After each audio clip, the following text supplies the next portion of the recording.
All right, this is Catholic Dad. Episode, actually, I don't even know. I think it's 366. You have to suffer to be like him. What do I mean by this? Well, anyway, so I have a really good friend, a pretty wonderful person today, confided in me that she had been lied to by somebody else, and she was hurt and she was angry. She was, everything else. And this is a Protestant friend I have. So I'm Catholic, she's Protestant, right? And so, anyway, and so I said, this is actually a difference between Protestant and Catholic theology. Okay, and I think this is probably true. Correct me if I'm wrong. I said that the Protestants believe that you'll never be as good as the Lord. You can't possibly attain that. That's bad. Like you're not good enough. You'll never be that good.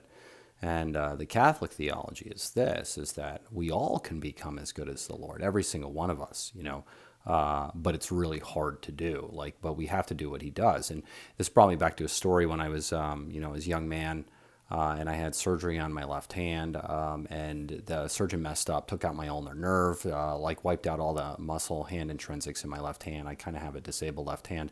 I lost my ability to play guitar, piano, baseball, so on and so forth. It was kind of a big deal for a younger guy. And I was getting all mopey and dopey, and I was kind of mad.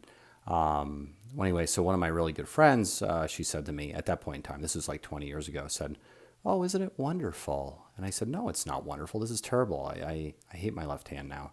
She said, "No, you get to share in the redemptive suffering of Christ. Isn't that wonderful? He too had a damaged left hand, and you have a damaged left hand as well." And so today, when this person said to me that she was lied to, and now she can't trust this person anymore, and she's hurt and angry, and boom, it came to my head, and I'm like, well, isn't it wonderful? You get to share in the redemptive suffering of Christ. Well, what do you mean? Well, if you want to be like Christ, right? Because we all do, correct? You have to do what Christ did. And Christ, was beaten. He was, scourged, with the crown of thorns, carrying the cross, but he was also lied to, and he was lied to by a couple people, but he was deceived by Judas Iscariot, turned him in for death, number one. Number two, he was lied to by the great apostle Peter, the first pope of the church. And he said, "I will not deny you, Lord." And what does he go and do? He denies him 3 times. And so when they say, "Well, I'm mad, because I was lied to and I'm so angry," isn't it wonderful that you get to share in the redemptive suffering of Christ?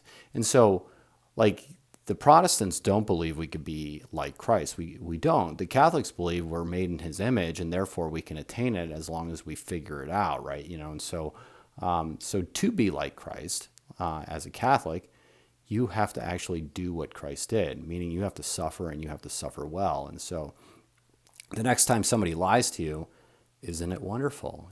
You get to share in the redemptive suffering of Christ. Christ too was lied to, right? He was deceived. He's sentenced to death.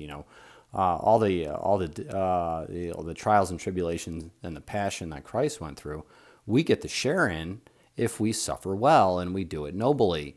And so, if somebody lies to you, yeah, it hurts, but do it well. You don't have to be, you don't have to get back at people. You don't have to badmouth people. You could just suffer quietly. That's all you have to do. And to do that, it means that you're sharing in the redemptive suffering in Christ. And not only are you just sharing in the redemptive suffering of Christ, what you're doing is, sorry, a horn's honking. You're not just sharing in the redemptive suffering of Christ. It's actually a necessity to do that, to become a genuine Christian, because everybody in the world has sufferings. Life is difficult. Some people suffer just getting out of bed in the morning. They're exquisitely low energy. They don't have a lot of oomph in their lives, and it's hard for them to get out of bed. Some people suffer by choosing good food. Some people suffer by not eating too much. Some people suffer by not drinking alcohol. Some people suffer by you name it, like living a morally good life with regards to the 6th and 9th commandment. These things are suffering. But to do them, you have to do them well, and it's a necessity to do them to call yourself a Christian. So this is Catholic Dad making you think about it. Please like or subscribe. Get to Mass and pray the daily rosary. God bless you all. Take care.